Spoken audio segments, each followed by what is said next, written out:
오늘 시간에는 과부에게 있는 것, 이런 제목으로 같이 은혜를 나누겠습니다. 한번 따라 하시겠습니다. 과부에게 있는 것, 과부에게 있는 것. 네. 우리나라 속담의 농담으로 하면, 세상말로 말하면 호랍의 3년에는 모가 서말, 과부 3년에는 뭐가 서말? 쌀이 서말. 오늘 본문 말씀은 인생의 절박한 문제에 직면한 한 과부의 이야기입니다. 그 과부는 엘리사 시대의 한 생도다 그렇습니다. 현대 언어로 표현하면 목회자가 되려고 신학교 다니는 신학학생이다 그럴 것입니다. 그런데 그 과부는 그 남편이 죽었습니다. 남편을 잃었습니다. 설상가상으로 엄청난 빚 때문에 두 아들까지 채주에게, 빚쟁이에게 빼앗길 처지에 직면했습니다. 남편을 도와서 열심히 신앙생활을 했는데 왜 자신이 이런 문제가 닥쳤을까? 남편은 왜 죽었으며, 왜 많은 빚을 졌으며, 그래서 채주가 와서 그렇게 악독하게 두 아들까지 뺏어가려고 할까? 빚 받기 위해서 있는 돈이나 있는 물질이나 재산만 가져가면 되지 어떻게 두 아들까지 뺏어가려고 할까? 너무나 슬픈 일인 것입니다. 도저히 이해가 안 되는 것입니다. 삶의 무거운 짐이 그 과부를 절망의 밑바닥으로 끝없이 내몰고 있는 것입니다. 이 과부의 모습은 숨가쁘게 사는 현대인의 모습과도 너무나 흡사합니다. 아주 닮았습니다. 열심히 살았는데, 열심히 일했는데 돌아온 것은 지치고 힘든 현실입니다. 희망을 노래하며 희망을 꿈꾸며 열심히 살았는데 현실은 어디에도 좋은 일이 하나도 나타나지 않는다. 과연 이 힘든 세상에서 승리할 수 있는 길은 없을까? 승리할 수 있는 방법은 없을까? 한번 생각해 보는 거죠. 엘리사 시대 이 과부가 엘리사를 찾아갔습니다. 엘리사 시대 말합니다. 열왕기하 4장 1절에 보니까 선지자의 생도 아내 중에 한 여인이 엘리사에게 부르짖어 가로되 당신의 종 나의 남편이 여호와를 경외한 줄을 당신이 아시는 말이다. 이제 채주가 이르러 나의 두 아이를 채 그 종을 삼고자나니. 어려움을 당했을 때 이 과부는 누굴 찾아갔습니까? 그래도 하나님의 사람을 찾아갔습니다. 하나님의 사람 엘리사에게 말합니다. 당신의 남편이, 내 남편이 당신의 생도 아닙니까? 열심히 산 것도 알지 않습니까? 그런데 빚을 너무 많이 지고 죽어서 내 아들까지 빼앗길 위기에 처해 있습니다. 그때 엘리사가 뭐라 말합니까? 열왕기하 4장 2절에 보니까 엘리사가 저에게 이르되 내가 너를 어떻게 하랴? 네 집에 무엇이 있는지 내게 고하라. 저가 가로되, 과부가 가로되 계집종의 집에 한 병 기름 외에는 아무것도 없나이다.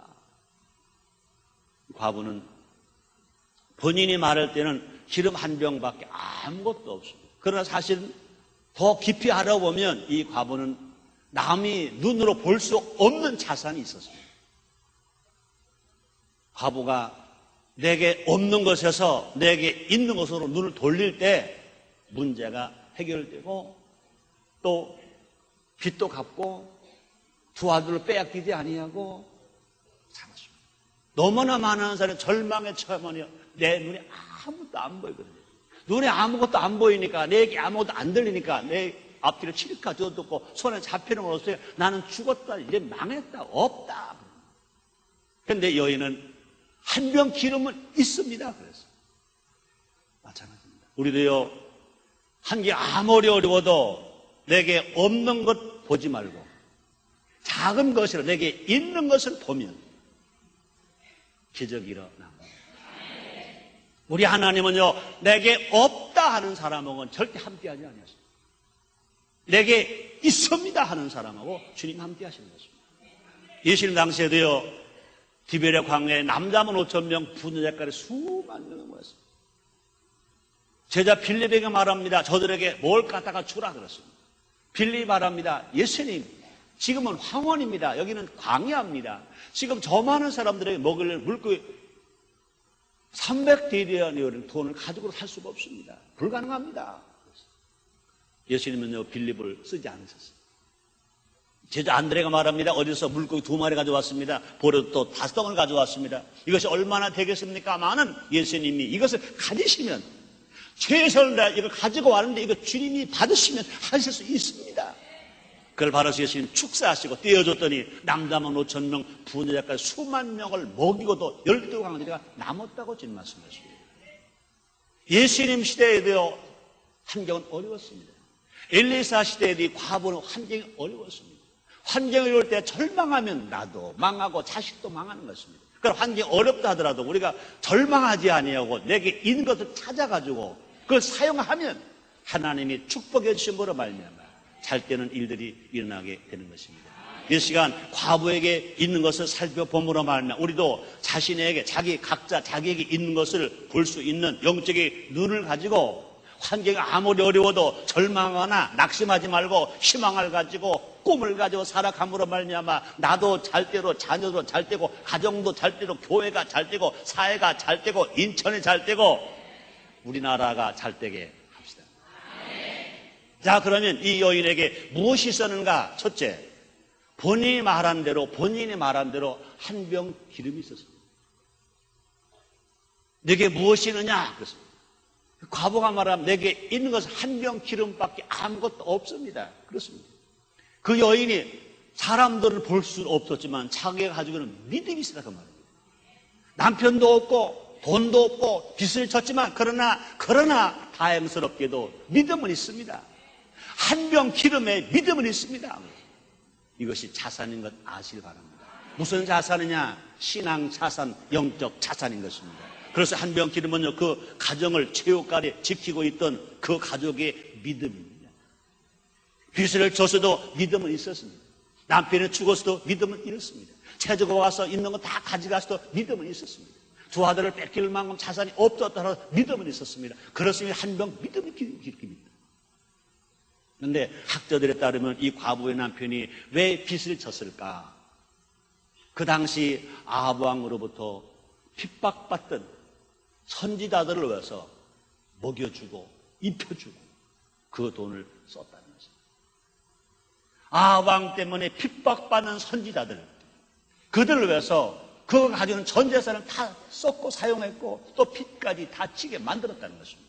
그러니까 그 생도는 자기를 위해서 빚을 진 게 아닙니다. 못 벌어서 빚을 진 게 아닙니다. 게을러서 빚을 진 사람이 아닙니다. 열심히 벌었습니다. 그런데 주님을 위해서 있는 거 다 쓰고 빚까지 지고 그가 죽었다는 것입니다. 그러므로 과부는요, 주님의 일 하다가 남편도 죽고 주님의 일 하다가 빚도 지고 주님의 일 하다가 빚쟁이가 다 있는 자산 다 털어갔고 마지막에 두 아들까지 빼앗길 처지에 놓이게 되었습니다. 보통 사람 같으면요, 못 망하죠. 남편을 원망합니다. 이놈의 남편 하든지, 이놈의 자식. 세상에 이렇게 일찍 죽을 바야 장 하나 들지 말고 죽지. 일찍 죽을 바야 새끼들 낳고 내지 말지. 이게 뭐야, 이게 뭐야. 그뿐이겠습니까? 아니, 세상에 1, 2, 4 선생님 그럴 수가 없잖아. 자기 생도가 이렇게 되게 할 수가 없잖아. 현대적으로 말하면 교회가 뭐야? 교회가 뭐야? 교회 일만 했는데 교회가 뭐야? 하나님은 뭐야? 하나님 계셔? 계시면 좀 나와보라 그래. 그렇게 말할 수 있었을 것입니다. 그러나 과부는 그러지 않았어요. 과부는요, 절망적인 상황이었을 때요, 하나님을 불렀어요. 누구 찾아갔어요? 하나님의 사람 엘리사를 찾아갔어요. 무당 찾아가지 않았어요? 성황당 찾아가지 않았어요? 부타러 가지 않았어요? 점치러 가지 않았어요? 세상 찾아가지 않았어요? 그뿐이 아닙니다. 친정도 찾아가지 않았어요. 친정 아버지, 친정 오빠 찾아가지 않았어요? 누구 찾아갔어요? 하나님 사람 엘리사를 찾아갔어요. 그뿐이 아닙니다. 123 말대로 그 비싼 기름을 잔뜩 모아놨어요. 그럼에도 불구하고 기름을 모은 후에도요, 그 기름을 자기 마음대로 사용할 수 있음에도 불구하고 마음대로 사용하지 않고 누굴 찾아갑니까? 또다시 엘리사를 찾아가서 엘리사 선생님이시여 말씀을 했더니 우리 집에 그 비싼 기름이 그 그릇마다 가득가득 찼나이다. 어떡할까요? 보통 사람 같으면 문제가 있을 때는요, 쥐야 하고 주님 찾다가 문제가 해결할 수 있는 능력도 있고 물질도 있고 다 가지고 내요 그러고 내가 팔아서 실컷 내가 만들어 쓸 건데, 이 과부는요 그 많은 도간에다가 그 비싼 기름이 가득가득 찼습니다. 그때 다시 엘리사를 찾아갔습니다. 그래서 이 과부는요 어려울 때만 엘리사를 찾아간 것이 아니라 그 물질을 많이 얻을 수 있는 기름을 많이 소유했음에도 불구하고 다시 엘리사를 또 찾아갑니다. 그때 엘리사가 말합니다. 열왕기하 4장 7절에 보니 그 여인이 하나님의 사람에게 나가서 보았는데 저가 가로되 너는 가서 기름을 팔아 빚을 갚고 남은 것으로 너와 네 두 아들이 생활하라 하였더라. 과부는 믿음이 있습니다. 믿음이 뭐냐고요? 어려울 때만 주여 하는 믿음이 아니라 잘 되었을 때도요 주여 하는 이것이 믿음인 줄 아시기를 제물로 축원합니다. 그래서 그러므로 과부의 작은 믿음이 결국은 아들을 구했습니다. 빚을 갚았습니다. 그뿐이 아닙니다. 행복하게 살았습니다. 그것이 곧 축복의 씨앗이 되었습니다. 한 병밖에 안 돼 보이는 작은 믿음만 있어도 역사는 이루어졌다는 것입니다. 그래서 신약 성경에도 보면 마가복음 17장 20절 하반절에 보면 이런 말씀이 있습니다. 진실로 너에게 이르노니 너희가 만일 믿음이 한 겨자씨만큼만 있으면 이 산을 명하여 여기서 저기로 옮기라 하여도 옮길 것이요 너희가 못할 것이 없으리라.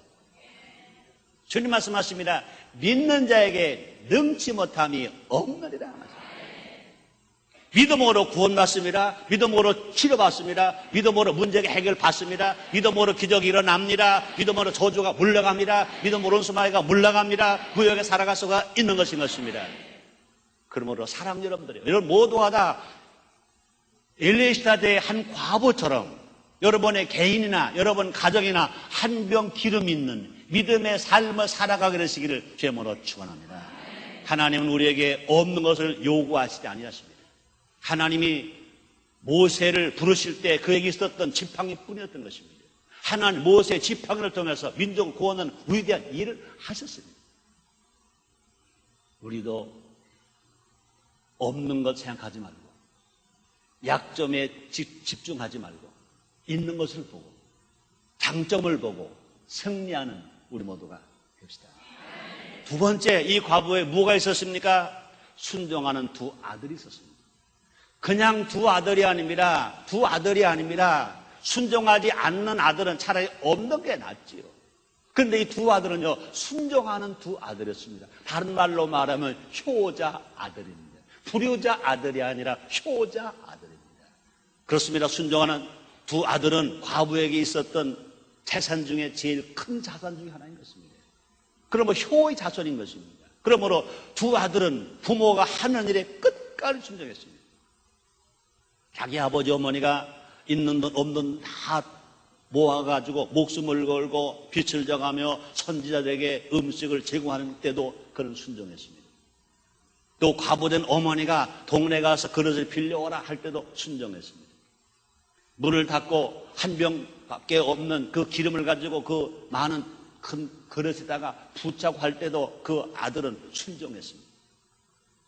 아마 그 아들들이요 어머니의 신앙을 몰랐다면, 그들이 정말로 어머니 말씀에 순종하지 아니했다면, 말씀대로 사는 법을 그들이 몰랐다면 그들은 그들 주장했을 것입니다.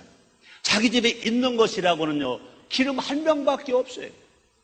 그런데 어머니가 말합니다. 얘들아 동네에 가서 그릇을 많이 빌려와라. 조금 빌려오지 말고 많이 빌려와라. 그랬을 때 아마 현대에 사는 어린 아들 같으면 어떻게 말하겠습니까? 어머니 어떻게 쓰시려고요? 엘리사 선생님 오셨었어. 그런데 우리 집에 한 병 기름이 있잖니. 이것 가지고 동네에서 그릇을 많이 빌려오면 그걸 가지고 기름을 다 많은 그릇을 만들 수 있대. 그리고 너희들이 가서 그릇을 빌려오래. 엘리에서 선생님이 말씀하실 때 나도 그 빌려오지 않고 너희 두 아들들 보고 빌려오라고 그랬어. 아마 보통 아들 같으면 아이고 엄마 그게 순복음 신앙이야. 우리 교회에서는 그게 아니야. 그건 합리적이지 못해. 말도 안 되는 하지도 마라. 여러분, 기적은 믿음에서 일어납니다. 합리적인 데서 기적이 일어나는 것이 아니라 믿음에서 일어납니다. 근데 두 아들은요, 이게 완전히 복음적입니다. 완전히 신앙적입니다. 합리적으로 도저히 이해가 안 되는데 그런 빌려 오라는 거예요. 보통 아들 같아. 엄마 배고파. 지금 배고프면 어떻게 그릇을 빌려? 밥이나 줘. 그래서 빌려왔어요. 그 다음에 일리에서 선생님이 말합니다. 문을 걸어 잠가라. 너희 두 아들만 있게 하라.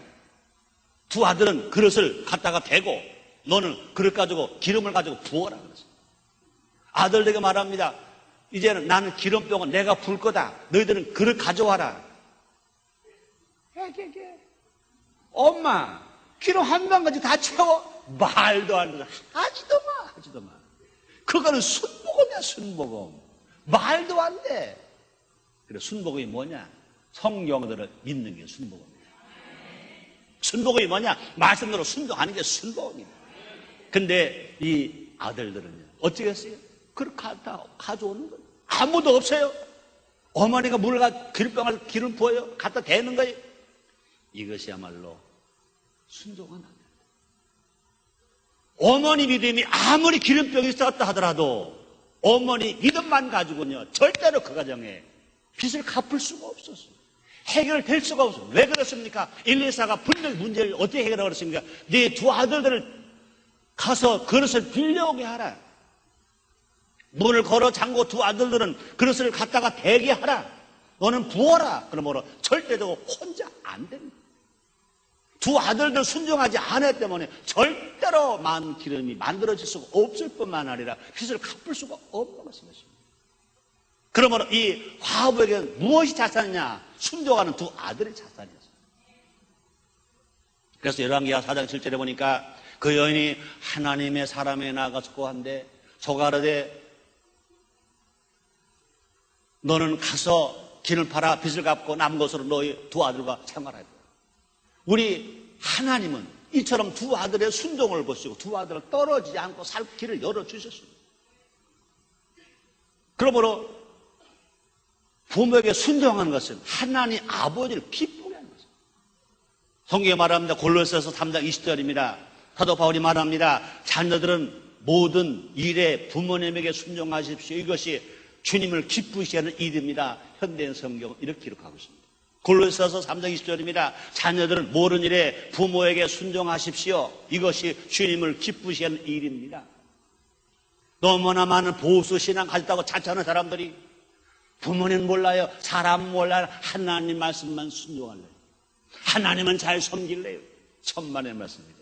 자녀들은 모든 일에 부모에게 순종하십시오. 이것이 주님을 기쁘시게 하는 일입니다.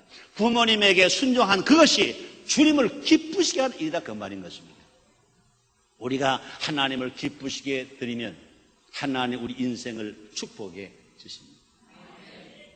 그러므로 효의 재산이 있는 가정은 가장 큰 재산을 가진 가정입니다. 자녀들이 효하는 가정이 되고 그 가정이 효가 전통적으로 살아있는 가정은 큰 재산을 가진 가정이다. 그 말입니다. 그렇습니다. 아무리 어렵고 힘들어도 내리사랑과 원리, 효도가 있는 가정은 틀림없이 잘 됩니다.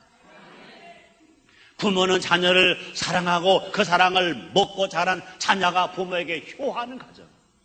지금 당장 없는 것까지만 시간이 되고 때가 되네. 할문이 열리고 하나님께서 복을 내려 주심으로 말미암아 쌓을 것이 없도록 넘치게 부어 주시는 것입니다. 사랑하는 부모님들이여 여러분의 자녀를 사랑하시길 바랍니다. 사랑하는 자녀들이여 진실로 부모님에게 효하고 부모님을 공경하고 부모님을 순종하는 여러분 나르시기를 제모로 축원합니다. 성경적 효의 자산인 가정은 자기 가정만 잘 되는 것이 아니라 세상을 변화시키는 원동력, 힘입니다. 그래서 효가 살면 가정이 행복하고, 효가 살면 학교 교육이 잘 되고, 효가 살면 사회 위계 질서가 서고, 효가 살면 경제가 살고, 효가 살면 나라가 삽니다. 그렇습니다. 죽기까지 순종하신 효자 예수님이 있었기 때문에 하나님 말씀이 이루어졌고, 우리가 구원받고 하나님의 나라를 건설할 수가 있는 것입니다. 우리 예수님은 얼마만큼 순종하셨습니까? 할보자를 버리시고 세상으로 인간의 몸으로 가라. 아멘. 너는 만민을 구원하기 위해서 헤롯 공장 같은 태어나면 안 된다. 마곡간에 태어나라. 아멘. 넌 모든 사람들의 구원의 주가 되기 위해서 너는 마곡간에서 태어날 뿐만 아니라 말구에 누워있어라. 아멘. 너는 가난한 자, 병든 자, 소외된 자 구원하기 위해서 너는 가난해야 된다. 인류를 구원하기 위해서 내가 대신 매맞아야 되고 십자가를 져야 되고 또 죽어야 된다. 우리 예수님 그러므로 그렇게 강건하시고 그렇게 매맞으시고 그렇게 가시관 쓰시고 그렇게 양소 양반에 못 박히시고 십자가 죽으셨습니다. 우리 예수님은요 구하실 수 있습니다. 우리 예수님 기도하셔서 구하셔서 더 많은 영을 오게 하셔서 구원성을 물리칠 수 있습니다. 그럼에도 불구하고 예수님은 죽으러 오시기 다 죽으시는 것입니다. 그러므로 바울은 빌립보서 2장에서 뭐라 말합니까? 너 이 마음을 품어라. 예수의 마음이라고 그랬어요. 예수님은요 하나님 말씀에 순종하기 위해 십자가에 죽기까지 순종하셨다고 했습니다. 그 죽게 순종하셨기 때문에 그분이 우리의 구원의 주가 되셨고 그 예수를 믿기만 구원받아서 우리 하나님 자녀가 되어 하나님 아버지로 이루셨습니다. 그러므로 우리 주님 말씀하십니다. 십자가에 마지막 죽으실 때 내가 다 이루었다. 그 말이 뭡니까? 하나님의 예언의 말씀을 다 이루어 드렸다. 인류가 구원받는 길을 다 이루어 놓았다. 인류가 행복하게 살고 부유하게 살고 넉넉하게 살 수 있는 길을 다 이루어 놓았다. 주님이 말씀하십니다. 그러므로 예수님이 하나님 아버지에 순종하셨기 때문에 예수님이 하나님 아버지께 효자이셨기 때문에 하나님 뜻이 이루어졌고 인류의 구원의 길이 열렸다. 그 말이었습니다. 세상은 돈만 있으면 된다고 하지만 하나님은 순종만 하면 된다고 합니다. 순종하는 효자를 통해서 순종하는 효자들을 통해서 가정도 살고 사회도 살고 나라도 살고 교회도 부흥할 수가 있는 것입니다. 그럼 우리 하나님과 부모님께 순종하는 효자가 되어서 하나님도 잘 섬기는 효자, 신앙입니다. 그뿐 아니라 부모 말씀에 순종하는 효자가 되어서 교회 재산이 풍성한 가정을 만드는 그러면 사회를 이뤄가는 일들에 동참하는 주인공 되는 우리 모두가 됩시다. 세 번째, 이 과부에 있는 것이 무엇입니까? 신용입니다. 한번 따라합니다. 신용. 그 신용은요 자산 중 아주 큰 자산입니다. 과부는요 동네의 모든 그릇을 빌려올 수 있는 신용이 있었어요. 신용의 자산이 있었어요. 사회적 자산이 있었어요. 우리 혼자 사는 게 못 돼요. 신용이 있어요. 보세요. 과분의 집입니다. 빚을 졌습니다. 빚쟁이가 와서 뭐는 있는 것 뭐 하다못해 농기구까지 가재도까지 몽땅 다 가져갔습니다. 더 가져갈 게 없어서 두 아들마저 이제 뺏어가려고 합니다. 그런데 그 가정에 누가 돈을 빌려주겠어요? 그 가정에 누가 연장을 빌려주겠어요? 그 가정에 누가 그릇을 빌려주겠어요? 그래서 우리나라 속담에도 그런 말 있잖아요. 말이 맞는 거예요. 마누라는 빌려줘도 못 빌려준다. 뭐 그런 말이 있었어요. 그죠? 과부는 하나님뿐만 아니라 사람에게도 인정받는 사람이죠. 두 아들을 시켰습니다. 엘리사가 분명히 명령했습니다. 동네 가서 그릇을 빌려와라. 네가 가지 말고 네 두 아들이 가서 빌려와라. 엄마가 가서 그릇을 빌려오래도 줄까 말까. 어린 두 아들이 갑니다. 엄마가 시키셨어요. 그릇을 빌려오라고 그랬어요. 그릇 좀 빌려주세요. 여러분, 될 일입니까? 될 일입니까? 그런데 이 과부는 신용이 있었어요. 그 가정은 신용이 있었어요. 하나님은 잘 섬기는 신앙이 아니라 사람에게 인정받는 신용이 있었습니다. 빚쟁이가 돈 빌려오는 것보다 더 중요한 거예요. 그릇을 빌려갔습니다. 돈을 빌려주면 그릇 빌려주겠습니다. 그러므로 과부는요, 하나님께만 인정받는 것이 아니라 사람에게도 인정을 받았어요. 신용이 있었어요. 과부가 신용이 없었다면 절대로 그 많은 것을 빌려올 수가 없었고, 그것을 빌려올 수 없었다면 많은 길이 만들어질 수가 없었고, 많은 길이 만들어질 수 없었다면 그는 빚도 갚지 못하고 두 아들을 뺏겨버리고 그는 인생을 처절하게 살았을 것입니다. 그런데 이 과부는 뭐가 있었습니까? 신용이 있었어요. 사람 여러분들이요, 이 과부에게 한 병 기름만 있는 것이 아니었습니다. 두 아들을 순종한 두 아들이 있었을 뿐만 아니라 또 이 가정은 신용이 있었습니다. 우리가 하나님을 잘 믿는다면 사람들로부터 신용을 얻어야 됩니다. 사람들이 우리를 믿지 않는다면 나의 신앙생활을 점검해 보아야 될 것인 것입니다. 난 혹시 신앙과 생활을 분리해서 이중적으로 살고 있지는 않은지 생각해 보아야 할 것입니다. 사람들은 말합니다. 교회 다니는 사람은 입만 살았어. 교회 다니는 사람들은 입만 살았어. 그런 말을 들으면 전도가 될 수가 없습니다. 전도만 안 되는 것이야. 그의 삶에 하나님의 복이 있을 수가 없다. 교회 다니는 사람 입만 살았어.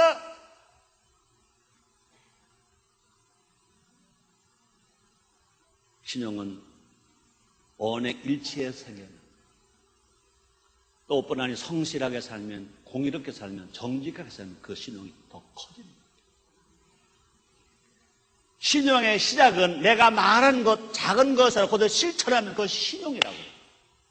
그 신용이 어떻게 커지느냐? 내가 성실하게 살고 공의롭게 살고 정직하게 살면 그 신용이 자꾸 커지는 거예요. 커지는 거예요. 우리 사회는 지금 뭐가 필요합니까? 신용이 필요합니다. 사업하는 사람만이 아닙니다. 기업하는 사람만이 아닙니다. 교회도 신용이 필요해요.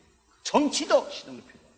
문화도 예술도 체육도 모든 인간이 살아가는 모든 사회 속에 제일 필요한 것이 뭐냐? 우리 삶 속에서 필요한 것이 뭐냐? 신용.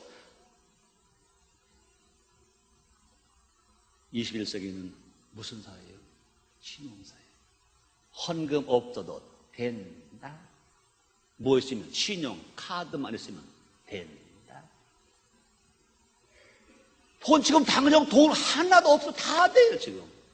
지금도 다 됩니다. 인터넷에서 돈 한 푼 없을 때 얼마나 살 수 있어요. 왜? 신용카드만 있으면 다 돼요.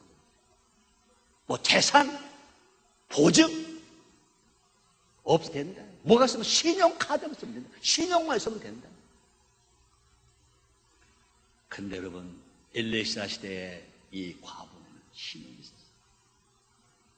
엘리사 시대의 과부는 신용이 있었어요. 남편은 잃었어요. 돈도 없어요. 빚쟁이가 다 가져갔어요. 아무것도 없어요. 근데 뭐가 있어요? 신용이 있어요. 신용이 있어요. 하나님의 자녀답게 세상 사람들보다 더 신용 있는 우리가 됩시다. 그래서 뭐 저 사람 신자야? 신용 있구만. 그렇죠. 신자니까 신용이 있어야지. 신자니까 신용이 있어야 되지. 안 그래요? 신자는 신용 따랐다. 신자는 신용이다. 그래요. 신자는 기도 잘한다. 아멘. 찬송 잘한다. 아멘. 전도 잘한다. 아멘. 근데 신용이 없다. 노 아멘. 신자는 신용이 있다. 아멘. 따랐다. 신자는 신용이 있다. 신자는 신용이 있다. 예수 믿는 신자는 신용이 있다. 아멘. 아멘. 중요합니다. 그러므로 신용을 위해서 최선을 다해. 신용을 지키기 위해서 성실하게, 공의롭게, 정직하게 살자 그 말입니다. 내 거 다른 거 다 뺏기더라도 신용만 가지면 다 더 많이 30배, 60배, 100배 얻을 수가 있는 거예요. 우리가 신용이 있는 사람이 될 때 어떤 어려움도 능히 이겨낼 수가 있어요. 성경이 말합니다. 내 말이 아닙니다. 잠언서 11장 3절로 4절입니다. 정직한 자의 성실은 자기를 인도하거니와 사특한 자의 패역은 자기를 망케 하느니라. 재물은 진노하시는 날에 무익하나 의리는 죽음을 면케 하느니라. 자, 네 번째, 이 과분의 집에 무엇이 있었는가? 가족의 합심. 가족의 합심. 가족이 함께했어. 가족이 함께했어. 이 함께 합심에 대한 예화 하나 말씀드립니다. 징기스칸 잘 하잖아요. 옛날 몽고 제국을 세운 징기스칸. 죽을 무렵에 5 아들을 다 불러 모았습니다. 불러올 때 한 아들마다 막대기 2개씩 가져와라 그랬어요. 그러고 큰 아들 5 아들에게 막대기 하나씩 잡고 꺾어라. 탁! 탁! 5 아들이 하나씩 다 꺾었습니다. 나머지 몇 개 남았습니까? 하나씩 남은 걸 다 거두었습니다. 5개입니다. 다 묶었습니다. 이제 큰 아들부터 하나씩 다 꺾은 너희들이 5개로 묶었다. 이제 꺾어라. 첫 아들부터 5째 아들까지 아무도 못 꺾었습니다. 아버지가 말합니다. 바로 이거다. 너희들이 막대기 하나는 다 꺾었다. 그러나 5개로 묶을 못 꺾었다. 아무도 못 꺾었다. 이거다. 바로 이거다. 너희들이 혼자씩 흩어져 살면 다 망한다. 죽는다. 그러나 5 아들에게 힘을 합쳐라. 그러면 산다. 그러고 또 말합니다. 너희들이 어려울 때 다른 사람 찾아가서 도와달라고 말하지 말고 너희 5형제가 힘을 먼저 모아라. 힘을 합심하라. 그러면 산다. 몽고 나라가 쓴 겁니다. 이 나라 마찬가지입니다. 형제가 사는 길이 뭐냐고요?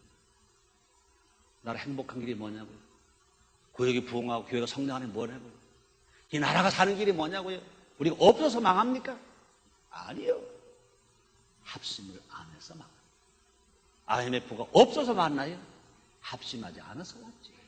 노사 합심하지 아니하고, 정치하는 사람과 국민이 합심하지 아니하고, 스승과 제자가 합심하지 아니하고, 교회가 교회에 합심하지 아니하고, 합심하지 않을 때 오는 것입니다.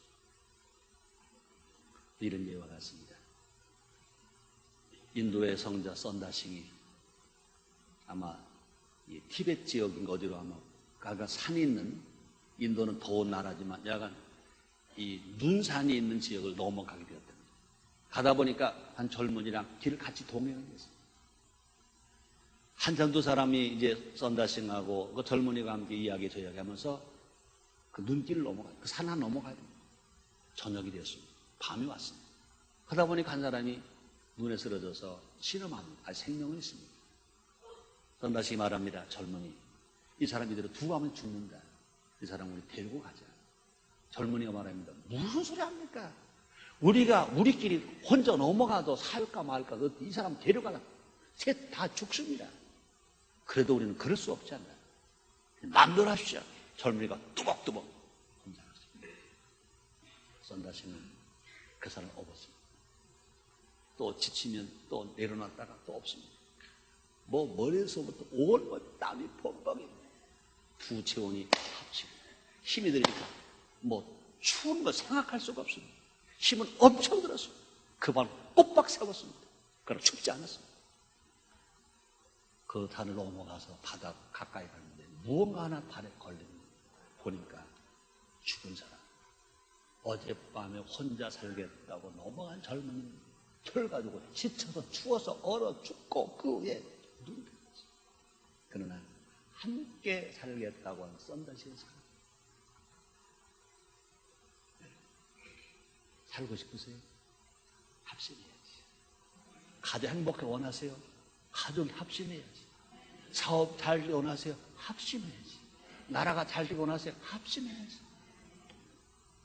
이 과부의 가족은 두 아들과 어머니가 합심했어요. 과부의 가족에게는요, 한 마음과 한 뜻으로 하나되는 사랑의 재산이 있었습니다.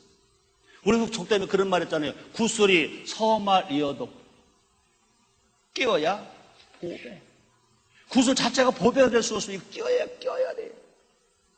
마찬가지입니다. 아무리 많은 은혜를 부어줘도 담을 그릇이 없으면 소용이 없는 것인 것입니다.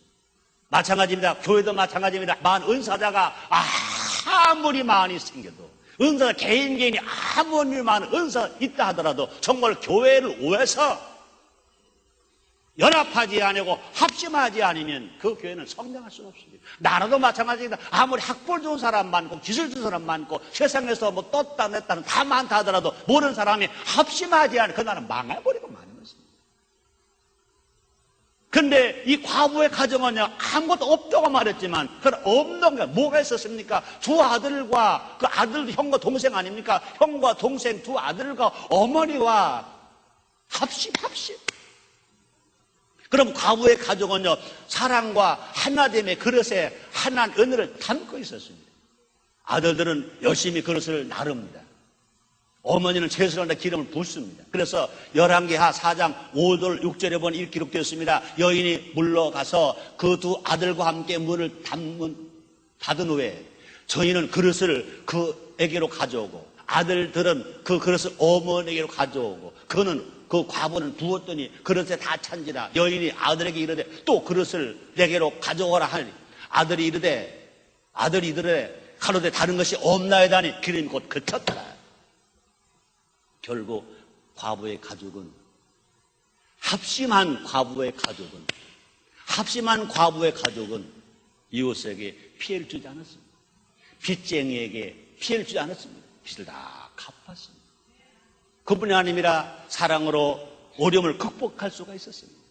아무리 그 가정에 한 병 기름이 있었다 하더라도, 아무리 순종하는 두 아들이 있었다 하더라도, 아무리 신용이 있었다 하더라도, 그러다 빌려왔다 하더라도 맨 마지막에 어머니와 그 아들들이 합심해서 기름을 붓지 않았다면 아무것도 안 됩니다.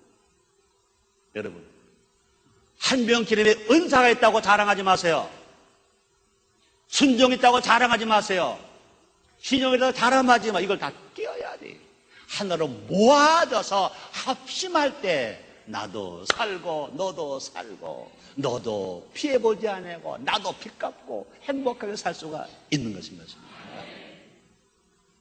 올 한 해 우리 가족과 교회와 사회도 나라도 우리 서로 사랑함으로 합심함으로 함께함으로 한 마음을 품고 사는 우리 모두가 됩시다. 하나님 뜻은 우리가 서로 하나 되는 겁니다. 그래서 에베소서 4장 2절로 3절에서 이렇게 말씀하십니다. 모든 겸손과 온유로 하고 오래 참음으로 사랑과 은혜에서 서로 용납하고 평안에 매는 줄로 성령 하나 된 것을 힘써 지키라 말씀하십니다.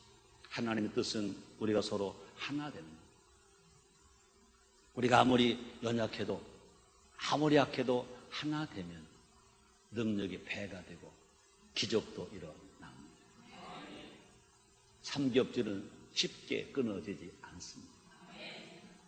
이 사회는요, 세계적인 기업들조차도요, 살아남기 위해서 내뜨고 끄랍니다. 빅딜을 합니다.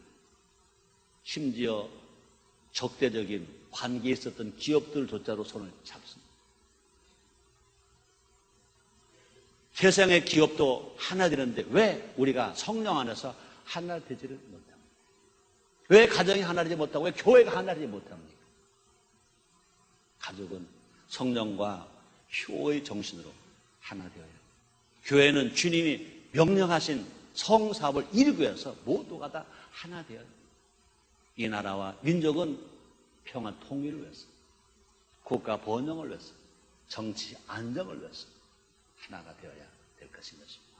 우리가 하나 될 때 분단된 나라가 하나로 통일되고 온 세계가 복음으로 하나 되는 날이 오게 될 것입니다. 무엇으로? 오직 성령. 결론입니다. 우린 모두 과부입니다. 나라가 분단된 과부, 정치가 타협이 없는 과부, 경제가 어려운 과부, 가정이 깨어진 과부, 가진 것이 없는 과부, 빚만 진 과부, 의지할 것 없는 과부. 그러나 우리에게 희망이 있습니다. 하나님이 우리를 사랑하십니다. 예수가 우리의 희망입니다. 성령이 우리의 희망입니다. 이 과부처럼 우리가 믿음을 가지고 과부처럼 말씀에 순종하고 왜 가정처럼 신용을 합심하면 살 길이 열립니다. 우리 하나님은 우리가 가진 것에 기름 부으셔서 함께 하시면 30배, 60배, 100배로 넘치게 열매맺게 하실 것입니다. 할렐루야. 할렐루야. 기도하겠습니다. 하나님 고맙습니다. 감사합니다. 날마다 은혜를 주시니 감사합니다. 길을 열어주시니 감사합니다. 가르쳐 주시니 감사합니다. 이 말씀이 믿어지게 해 주옵소서. 말씀대로 살 수 있는 영적인 힘을 허락하여 주시옵소서. 예수님 이름으로 기도드리옵나이다. 아멘.